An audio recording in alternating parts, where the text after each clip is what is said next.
Welcome to Integrity and Joy. I'm Steve Walker.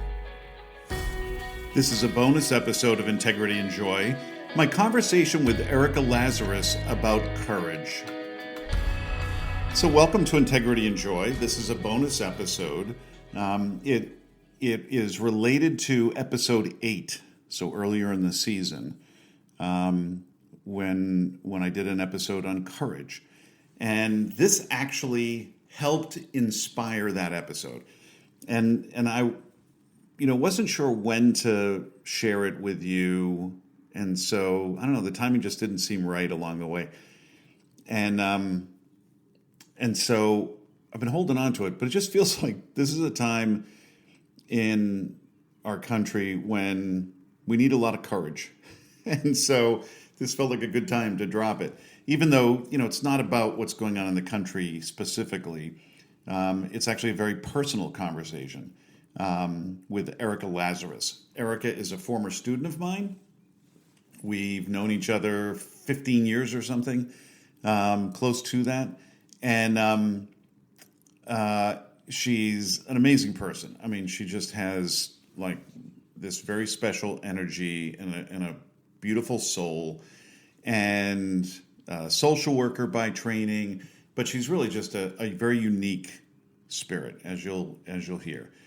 And I'd been thinking about courage, and then she'd been thinking about courage, and we ended up having a couple of little conversations about it, and it led to this longer conversation that we wanted to capture. And so I think this is a time when we all need to think about courage maybe a little bit differently in our own lives, in our communities, in society. And Erica, at this time, this was recorded months ago. She was had just moved to Hawaii temporarily, and was going through kind of her own healing process there, and so it caught her at a really interesting place on her journey, where she had the luxury to take a pause and think some more about who she was and where she was headed, and this theme of courage kept coming up.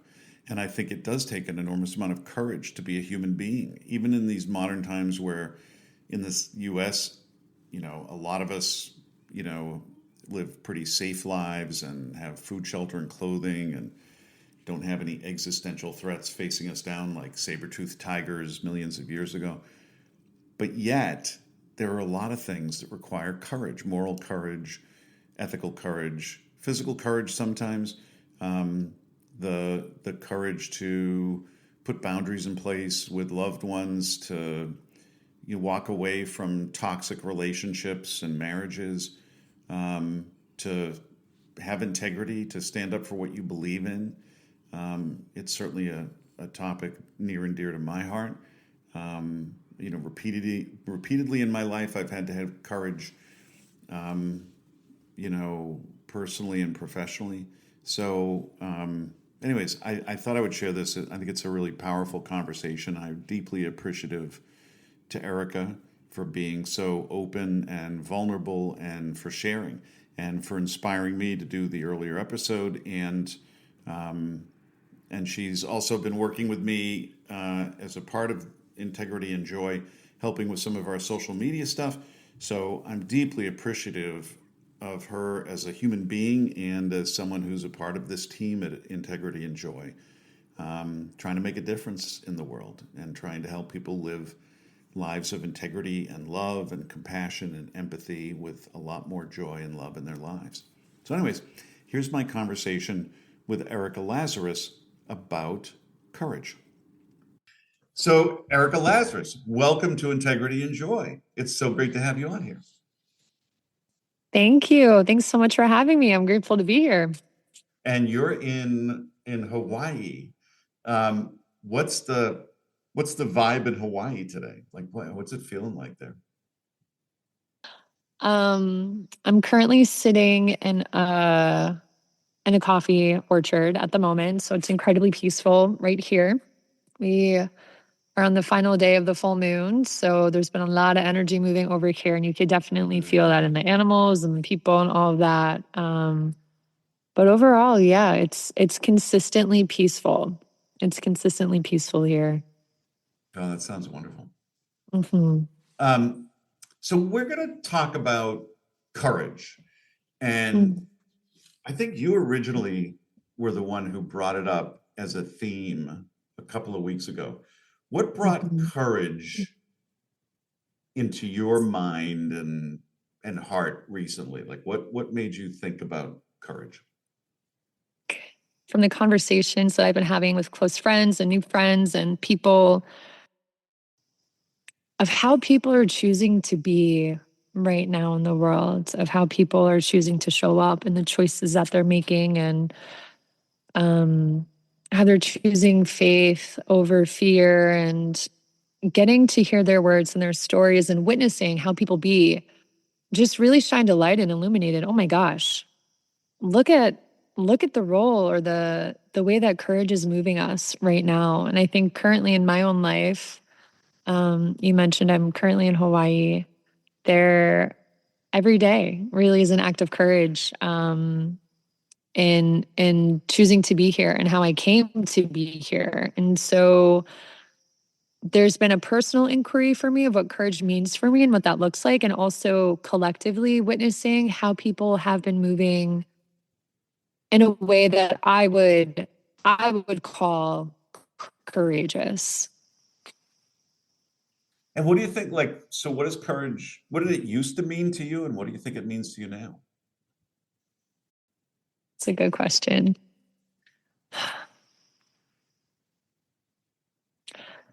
I think courage for me used to mean doing something that brought up a feeling of fear and just doing it anyways. So like being brave for a moment. And it wasn't this like long-term way of being or embodiment. It was these were singular acts that might have like amounted to something larger, yet in the moment it felt like, or it seemed like, I'm just going to be brave right now.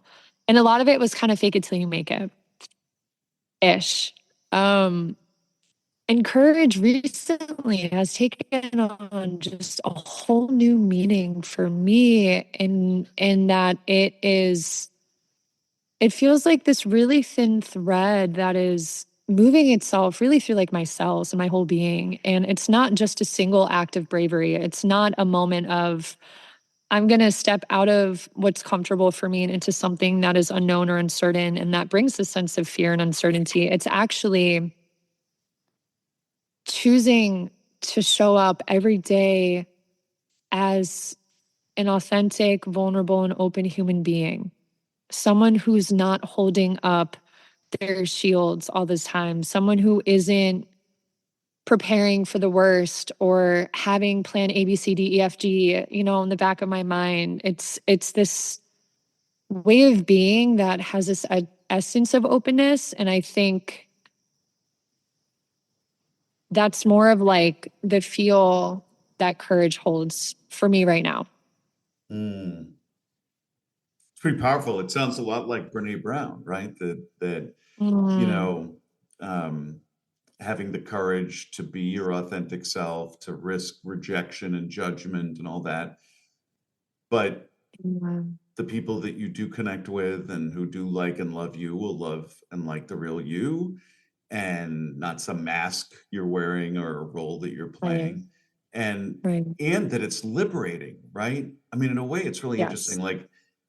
Like I wonder, like, if that's a little bit of a difference between the courage that you used to associate with the word, right? That like temporary, like, I'm afraid right now, I'm going to do the thing. Um, but rather, like in that case, you've got to push through that fear, and there may be something that's actually like dangerous or putting you at risk, whatever.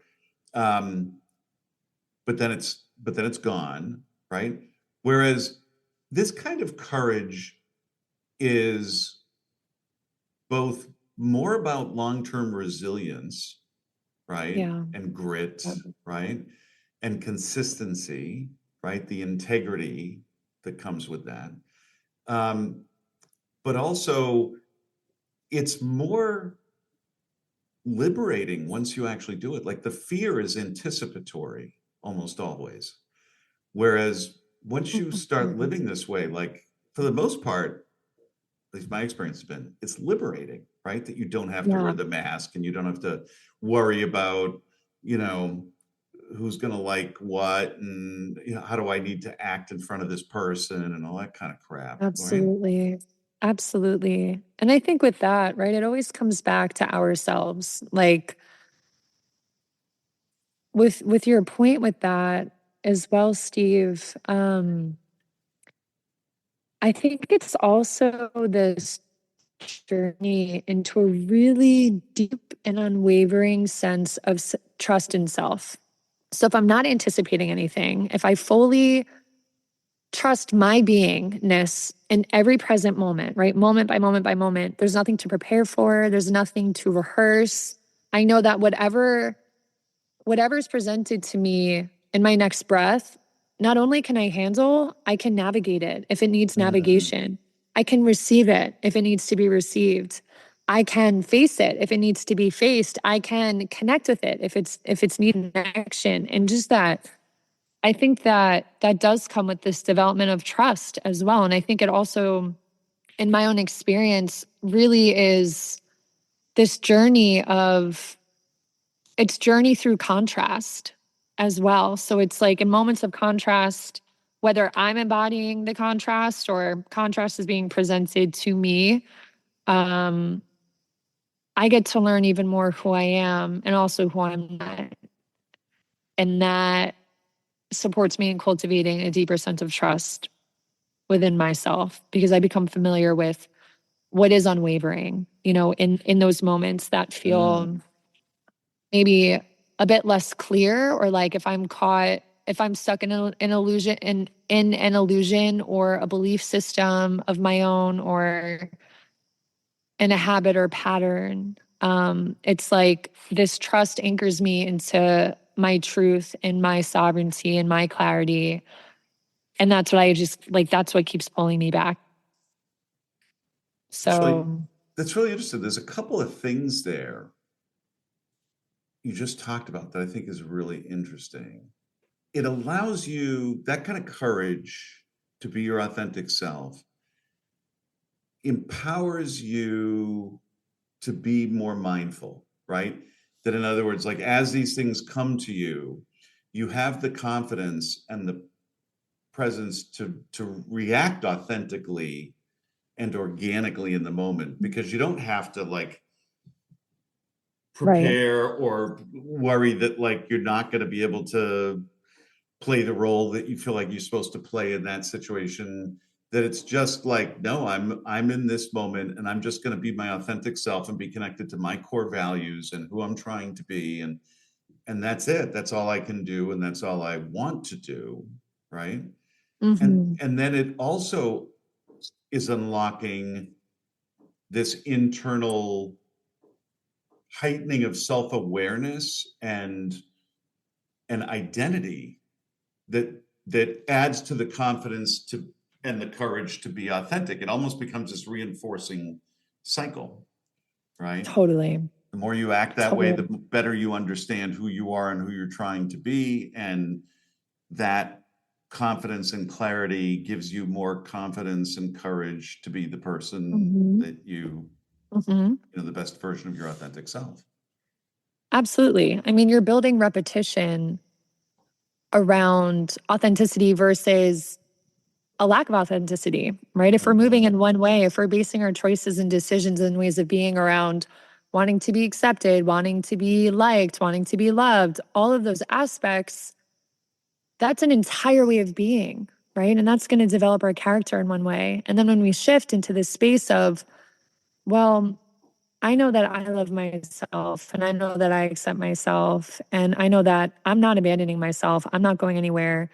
What is the most truthful way of my being in this moment, in this situation, in this circumstance, in this connection, in this conversation? And like you said, the more we build that, even going back to your point before, it is so liberating. It's so liberating. And I'm finding that the more that I make choices based from that foundation, the freer I feel, the safer I feel, the more dynamic life becomes. I'm learning more about my own being, my own inner being, and how expansive she is. And it's exciting. It's an exciting way to move through life. And it feels new. It's Mm. just a whole new way of doing things. Wow. What unlocked that for you? Like, what do you think? Was there a moment, or was there like a set of experiences, or like what was it? Hmm. I think I've been doing this dance for a long time. I think that I've been dancing in the space of authenticity and in authenticity for a lot of my 20s to learn who I am and who I'm not.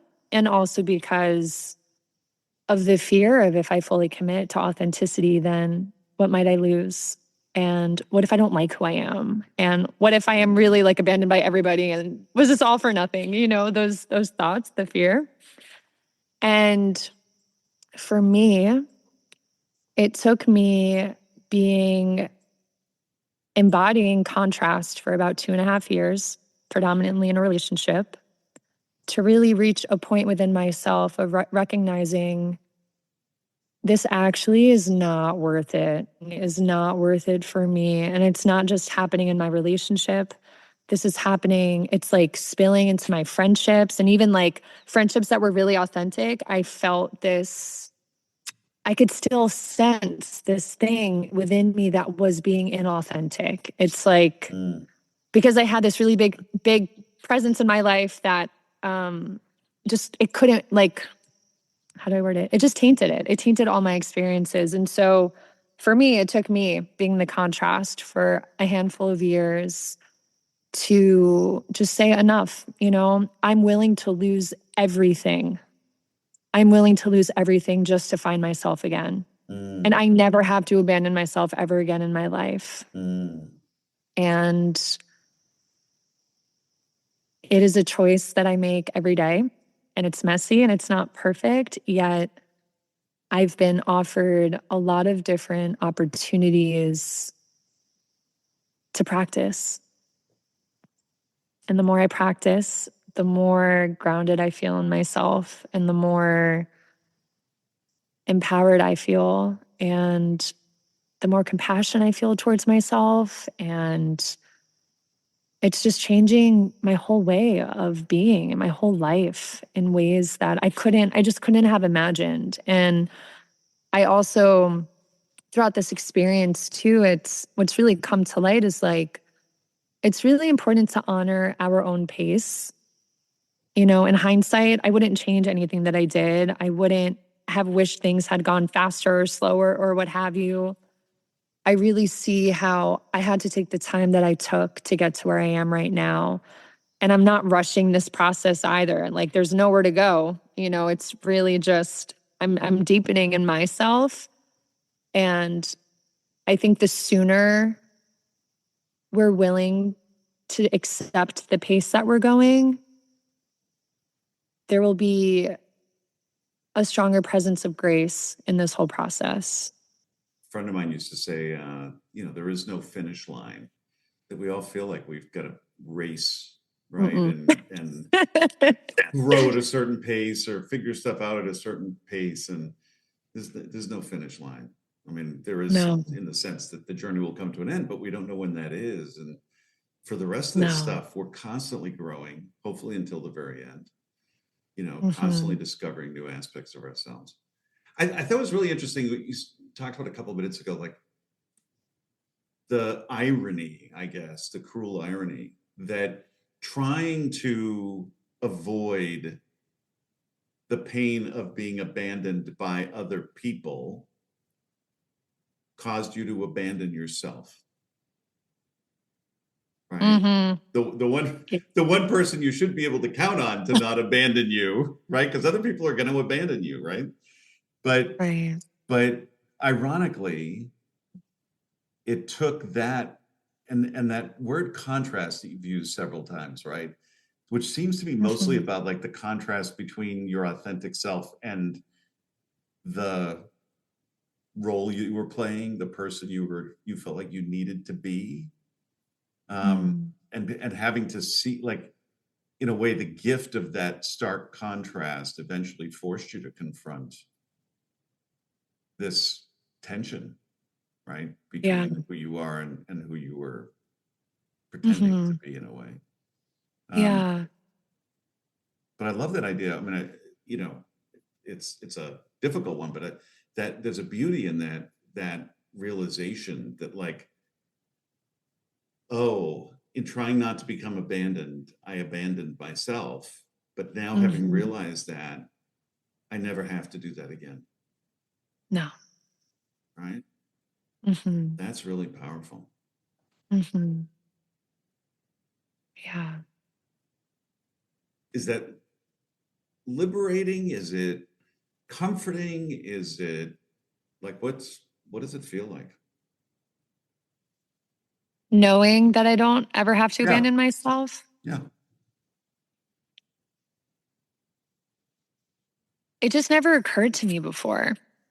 Mm, I think, I think which is like my innocence, I think like so many of us um exploring identity and like how do we be liked? How do we fit into community? And like, yes, we might shape shift and like, shift, like change our ways a little bit, yet how might we also maintain who and what we really are? And I've heard, I people say things all the time in different ways. And, maybe like 5 years after you hear it for the first time, you hear it again and you're like, oh, that's what that meant. Okay, that makes sense. And no one has ever said to me, except my friend Savannah, who said this to me when I was separating from my partner. She was like, you don't have to abandon yourself. And it just hit me so hard in a way, like I just got it. I finally got it. wow. And it just became an anchor. So yeah, it's liberating and it's empowering because it doesn't mean that I'm not going to be in relationship with people or I'm going to be, you know, living a life in isolation. Like that's not what that means. No, this is actually a really fine-tuned and succinct compass that guides me through relationships and connections and community and even my own inner world. And it's really honest and it's playful and it's like it shifts too, it Mm. shifts too. So Does it, do you think, because of all that, will it now require less courage to live this way? mm-mm, No? I don't think so. And I think less courage. I attributed this to like a marathon. I've never run a marathon. It's something I've always wanted to do. And I want to like train for it. I don't want to just show up and run a marathon. Yeah, that would not be a good idea. Don't do that. People do that. And I'm I like, oh know. man. And I really think about it like a marathon, you there's consistency, and you might still be like a stellar runner even after the marathon's over, yet you're probably going to keep running and you're going to keep practicing and you're going to keep stretching and you're going to keep doing your restorative practices and like all these things. So I think the way in which courage shows up within me might shift and change, yet I actually think it becomes more present in my life because I think my life from even just the last handful of months is reflecting greater invitations and opportunities for me to be my courageous self, for me to move as Mm. courage, for me to embody courage, for me to embody this knowing that I don't have to abandon myself, for me to embody this deep level of trust. And I wouldn't say like these are really challenging things that are happening. Like there is challenge within it. Yet I view it as like the universe is saying, hey, Erica, like let's like strengthen those muscles, you know, and it's not going to be just sitting on my couch all day like that. For me, at least that's not how I develop courage. Maybe it's Right. maybe other people, but the universe is really offering me great opportunities to practice and to build that essence within myself. So yeah, that's what I can say about that. Mm.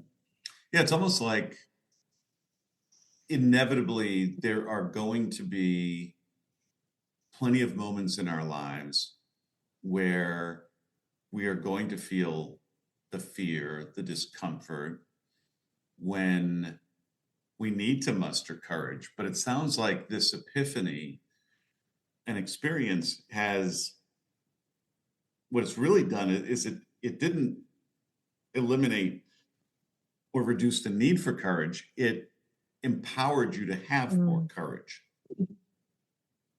and Hmm. maybe be more Yeah, consistent and resilient in having that courage day to day absolutely. and the wisdom to do it moment to moment almost. Mhm. I was reading something recently around, actually, I picked up, oh my goodness, Michelle Obama. It was the book she wrote after she wrote Becoming, and I just started it. And she spoke about how it's not about, you know, these like random fires starting around us, right? We're not just like putting out fires, putting out fires. It's actually asking us to to dance with all these flames Mm, and to become more adaptable and to open our palms up. Where before I think like we had, for me at least, it felt like there was some more control. There was some more control. There was more consistency in the world. There, like, I kind of knew what the next day would be, and you know, there'd be the magic and all of that. And now it's like I wake up every morning. I'm like, I actually have no idea what today will bring. There's a lot of uncertainty, and so how do we develop our rootedness within ourselves when there's so much change around us? And how do we become adaptable to an ever changing reality? I would say, and that really struck me because I think it does require us to change the dance we've been doing. I think we can still dance. I think we'll always be dancing in some way. And this is just requiring a new technique. And I think courage is one for all of us to explore and to invite in. And I think the more familiar we are with like the language of courage, with the essence of courage, with how courage feels in our being, the more equipped we'll be to really like confidently and securely meet every new morning and know that whatever might be presented, whatever news we might hear, we've got ourselves. You know, I can only speak from this my life curriculum as it's been presented to me, and um yeah. yeah, it makes me think. I was talking with someone the other day about, um, how in my 20s when I was in the foreign service, I faced a bunch of situations that were legit scary, right? And Mm, and could have been, were actually in some cases life threatening. And um, I handled them really well. I handled them with courage in the moment, right? mhm, Um, but in those mhm, moments, it's like it felt like those are like split second decisions where almost instinctively I had to make a choice: panic, in which case I will probably die or something really bad will happen, or have courage, do the best I can, and that's at least where I have a shot, right? I have a chance to make it through this. And that's just like right. a like there's not a lot of um reasoning going on. There's not a lot of rational thought. It's almost like a Mhm, gut thing. And mhm, you're in fight or flight mhm. mode, right? So you're not like your prefrontal cortex isn't like firing very much, right? And No. whereas the kind of courage you're talking about is what I think I've had to develop since then, where my life became a lot more. um, calm in a way, and routine in the sense that, like, I became eventually a teacher, and I am a dad, and you pay the bills, and you know you have relationships, or you get Yeah. married, you get divorced, and so, but in the circumstances that come up that require courage in a more normal life, day to day, Mm, like, in some ways it's harder because it's not so much instinctive. It really is like grappling between, your prefrontal cortex trying to make rational decisions and find a way forward and weigh options and all that, and your amygdala and the emotional centers of your brain going like, ah, like, and your inner voice saying, you suck, you're not worthy, you're going to get abandoned, you're no good, and so, like, it feels almost like it requires more energy, more mm, resilience, certainly, and and uh and in some ways it's harder, like, requires more courage, because it's like you got to fight through all that crap, all the insecurities, and all the negative mhm. self-talk, and other people and Yeah. whatever. I don't know. What do you think about that? I agree with you to a large extent. I often think I'm like, I think I was born into the wrong life because I would really thrive if I was just in survival mode all the time because my skills are like Yeah. really honed really well.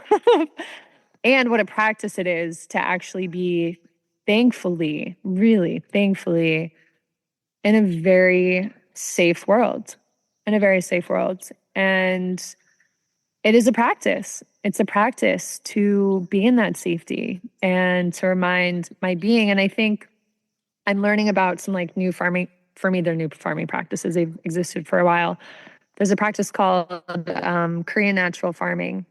And my buddy who's explaining it, he shared that he's like, we're not focusing on the pathogens in the soil, or on the land. Like, we're actually just trying to bring the vitality back, and eventually that will take care of the pathogens. And I think about, I'm exploring, okay, what if I'm like not just focusing on the pathogens all the time? What if I actually focus on the vitality and the courage and the joy and the freedom and all of that, and the trust and the love, and add your words in, it goes on and on. What might that feel like, and what might that look like? And I'm finding that that's actually building a more secure foundation, and it's been allowing those quote unquote pathogens, like those aspects of me that are more fear based, that do feel insecure, to actually come up and to meet me in a new way. And I get to meet it with more compassion and with more Mhm. clarity. And I'm not dysregulated with it. I'm like, oh, okay, I know why you're feeling that way. Like, how can I support you right now? Or, I just see you and I witness you, and like, come sit with me. Let's hang out for a little while. It's like a cliche that, it's easy to be a good person when things are going well, but that our character Mm, often gets judged when the shit hits the fan. How do we handle those situations? mhm. Right? Because for a lot of people, that's when, like, their values go out the window, when they take the shortcut, when they lack the Yeah. courage, right, to be the person that they really want to be. But it sounds like for you and me, like, it's almost easier when the shit hits the fan, because we go into crisis mode and we're well trained at that, right? Yes. Right, and Yes. and it's the rest of the time when the adrenaline's not pumping, but uh but where, the inner voice is there, and the expectations of other people and society and all that stuff, that's when Mhm. it's hard, because we've got all this noise to navigate through, right, Right. and try to ignore, and or counter, and um but it's interesting, like, I really love that idea that you're just talking about. So, okay, so focusing on the light, on the courage, on the gratitude, on the more positive energy, right? Not on the pathogens. That It's interesting because, I've listened to and read a lot of stuff lately about the research that's been done about our inner voice. And Mm, they say that we may have like 60,000 thoughts a day. and that a majority of them are negative, and a majority of them may be repetitious, right? Yeah. Which I think it makes a lot more sense why we need the courage, right? But but what the research seems to indicate is that we're going to have a bigger impact by reducing the number of the negative thoughts, rather than Yeah. focusing on more positive ones. And Hmm. and I get that, right? On sort of an intellectual level, but my experience often has been different. Like I feel that if I can actually generate positive energy, uh, focus on gratitude, focus on love, um, that Hmm. that will diminish the negative self-talk. What's your experience with that? It's a really good point. Really good question. Um, okay, first and foremost, because if just for folks who are listening too, um, this isn't about ignoring or denying what you're feeling Right. No, no, no. at all. At all. This is not, I don't even know if there's a word, there's a term for it. But this is not that. This is not that.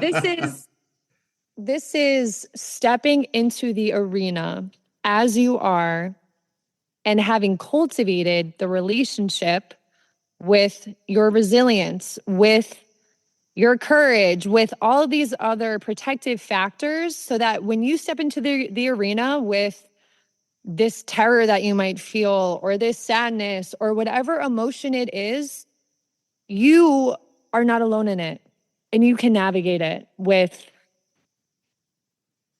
a really great companion. And I think to your point, Steve, like I'm sharing all this now, having come out of the hardest year of my life, truthfully, having many moments, many mornings where I was like, I have no idea how I'm going to get through today. Literally. And it wasn't like like I wasn't depressed like that. I just literally didn't know how I would make it through the day without this grief, or without this sadness, or without this fear, or without this uncertainty. And soon after a few weeks of that, I realized, okay, this is going to be here. How can I meet this without, without fighting it, And it's this act of surrender. And what was so supportive for me, and I'm sharing like tangible things so that, you know, it's not so ethereal.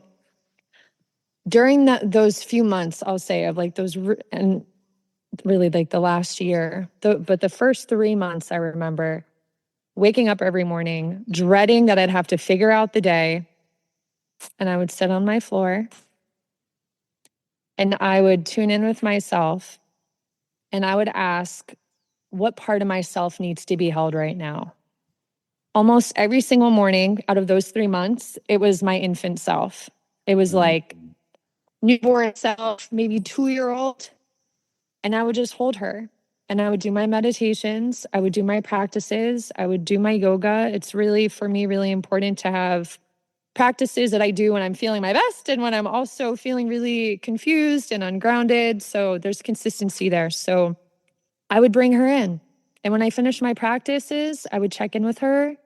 And almost every single day, she would say, I need you to, I'm not done. Like, I need you. And I would literally strap her onto my chest or my back and carry her with Mm. me throughout the entire day. And by developing a new relationship around parts of myself that were really fearful, that had been abandoned, that felt a lot of uncertainty, which was all coming up for me during this time in my life, there was this really beautiful connection that I got to cultivate within me, within my being. And I don't have a name for the force that came in. Maybe it was grace, maybe it was something else.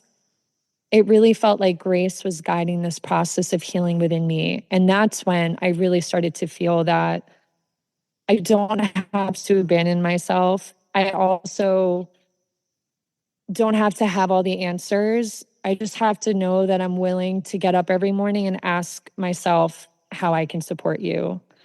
And through that, really like through those initial 3 months and through those practices of showing up again and again and again and being exhausted around this, right? Like, can we just be done? Mm. And realizing, it has its own, again, honoring your pace. Like these things will just, they will take the time that they need. And just showing up in the way that I could show up,